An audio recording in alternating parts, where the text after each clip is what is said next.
بسم الله والصلاة والسلام عليك يا حبيب الله. مرحبا بكم غالياتي في مطبخ أم صهيبة. نرحب بجميع الزوار جدد، نقول لكم مليون ألف مرحبا. اليوم مع وصفة جديدة مع فيديو جديد. اليوم جبت لكم محبوب الأطفال وهو التاكوس، صنع منزلي بلاش البانيناز، غير في المقلة فقط بواحد الصلصة الجبن، تجي من أروع ما يكون، يجي مشخشخ ويجي مفرمش. روعة روعة يا البنات، يعني الوصفة هذه غير جربوها ماكمش راح تستغناو عليها، وخاصة كما قلت لكم صلصة هذيك الجبن تجي بنينة ما شاء الله، يعني زاد بنة على بنة لهذا التاكوس. فرحوا به وليداتكم. وأيضا تحتاجوا هذا الوصفة شهر رمضان الكريم، راح ترافقوها مع الشوربة، مع أيضا شوربة الخضار، يعني مع الحريرة. هذه الوصفة رائعة جدا. بسم الله، نبداو على بركة الله. في المقلة تاعي كيما تشوفوا درت كمية تاع زيت، راح نحط لهنا عندي نصف صدر دجاج، يعني نصف صدر دجاج فقط. درت يعني 6 حبات تاع تاكوس، فرحت بها العائلة تاعي. راح نتبلها، درت لهنا فلفل أحمر، درت تابل الشاورما، درت الكزبر، راح ندير أيضا فلفل أسود، ولهنا عندي ثوم بودرة كيما تشوفوا. يعني ديروا أي توابل بغيتوا. أنا لهنا كنت مزروبة، يعني التوابل هذا صدر الدجاج ما تبلتوش وحده وخليته يرتاح، درته مباشرة في المقلاة. درت لهنا التوابل كامل، شوية تاع كركم كما قلت لكم، كمية تاع أيضا ملح، إذا عندكم لا موطار تزيدوا، إذا عندكم يعني أي حاجة بغيتوا تزيدوها من التوابل زيدوها في هذا مع هذا الصدر الدجاج. نخلط كل شيء هكذا مع بعض كما تشوفوا. كما قلت لكم انا ما خليتوش تبل يعني وحده، درته مباشره في المقلاة وبديت نتبل فيه، وراح نحطه مباشره. اي طيب، هذاك صدر الدجاج حطيته لهنا على نار تكون متوسطه، يعني قاويه شويه يا البنات، وخليته اي طيب، يعني طيب مليح هذاك صدر الدجاج، وما تخليوش ينشف بزاف، يعني خليو فيه شويه هذيك الصلصه. هكذا كل خطرة نحرك، كل خطرة نحرك حتى يتحمر لي شوية هذاك صدر الدجاج، وجا بنين من أروع ما يكون بهذوك التوابل تاع الشاورما. وأيضا لو كان ما عندكمش ثوم بودرة، تقدروا ديروا لهنا 3 سنات تاع ثوم، يعني تقصوها رقيق ولا ترابيوها على هذاك صدر الدجاج.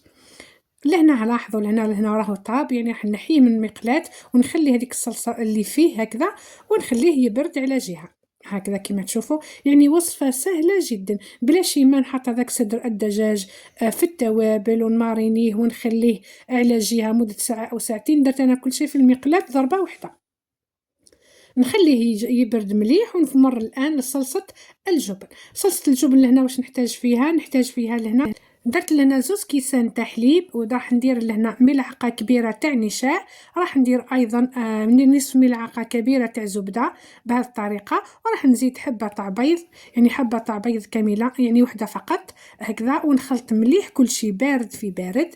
يعني وصفة هذه تاع كريمة الجبن تجي بنينة ما شاء الله. أنا راح نديرها في التاكوس هذا، ونرافقها أيضا مع التاكوس، تجي بنينة روعة، تصلح لجميع المملحات. يعني غير جربوها يا البنات، وإن شاء الله تعود الوصفة المعتمدة عندكم. لأن بعد ما حطيتها على النار وهزت لي هذيك الغلية الأولى، نحيها من فوق النار، زدت لهنا الجبن، يعني لهنا الجبن ديروا واش بغيتوا. أنا كان عندي المثلثات، درت جبن المثلثات، وإذا عندكم جبن رابي يعني زيدوه في هذه الصلصة. تبلتها لهنا، درت لها نكهتها بفلفل كحل وكمية تاع ثوم بودرة، وزدت لها لهنا كمية تاع ملح.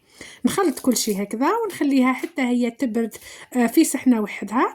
ونروح أيضا نقلي شوية بطاطا، يعني نقلي بطاطا باش نرافقها مع هذا الصوص، وأيضا نرافقها مع هذاك الدجاج.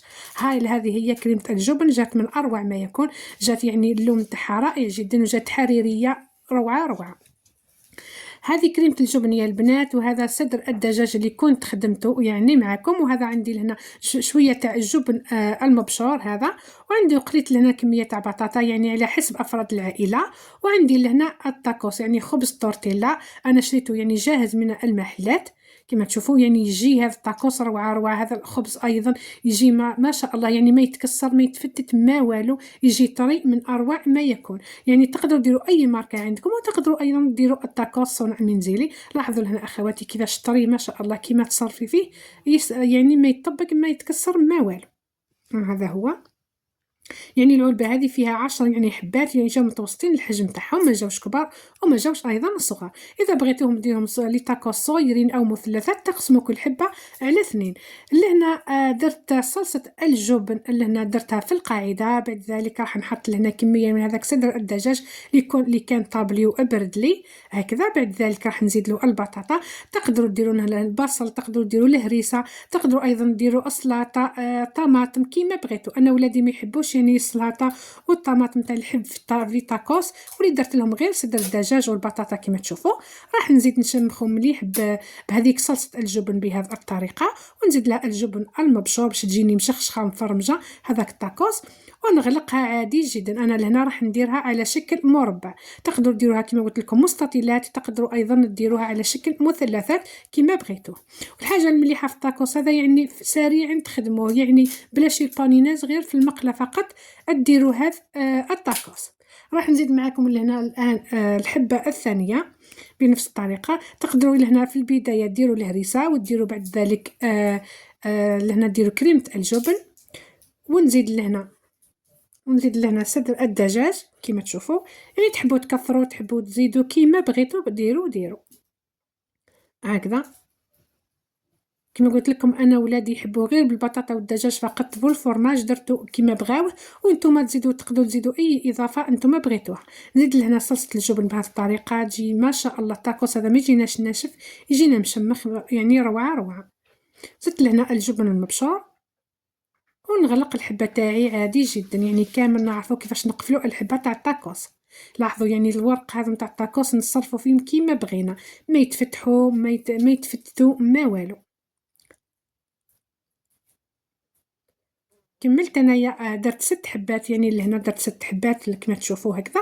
الان نمروا نطيبوهم. كاع عندي لهنا الطاجين دوبل فاس، يعني كامل تعرفوه، الجهه هذه جات سامبل والجهه اللي من الاسفل جات مخططه. دهنتو هكا بكميه تاع زبده باش يعطينا هذاك الاحمرار الرائع الطاكوس تاعنا هكذا، على نار يعني ما جاتش قويه وما جاتش يعني ذاليه، جات من نار متوسطه. ونحط هذوك الحبات تاع الطاكوس تاعي، راح نحطهم على الجهه اللي غلقت منها هكذا. الجهه اللي قفلت هذيك اللي نديرها في الاسفل باش ما يتفتحش ويعني تتغلق مليح هكا. ساعه ساعه نحرك هذه الحبات. وعندي هذه اللوحه هذه يعني اللي نبسطوا بها الكسره، يعني اللي نطيب بها الكسره دائما، يعني تشوفتوها عندي كي نعود ندير كسره تاع الخسيس نضغط دائما على الكسره، نضغط هكا مليح مليح بهذه اللوحه بهكا. وكل خطره كما قلت لكم نحرك هذوك الحبات هكذا كما تشوفوا. الان راح نقلبهم، يعني كل خطره تحركوا ما تخليهمش يعني يتحرقوا، كي يطيبوا باللون الذهبي تقلبوهم عادي جدا. لاحظوا كيفاش طابوا لي ما شاء الله. يعني وتسودات هذيك الحبه تاع الطاكوس كي نحطها على الجهه اللي غفلنا بها هكذا. نزيد نحركها مليح مليح، ونضغط بهذيك اللوحه حتى تزيد الطيب لي مليح من الجهه الثانيه. كما قلت لكم الوصفه هذه سريعه جدا، وتقدروا ايضا ديروها في شهر رمضان الكريم، يعني تبقى غير ربع ساعه هكا الاذان تاع المغرب طيبوا هذو لي تاكوس ونرافقهم كما قلت لكم مع الشوربه مع البويون مع ايضا الحريره. اذا بغيتوا تطيبوهم على الحواف ديروا هذه الطريقه، يعني توقفوا هذوك الحبات تاع التاكوس هكذا على الحواف باش يتحمرونا ويبقاو لنا شعجين. انا نحب دائما نحمرهم يعني على الجوانب، لما يحمروا عفوا راح نحيهم ونشوفوهم في شكلهم النهائي كيفاش طابوا.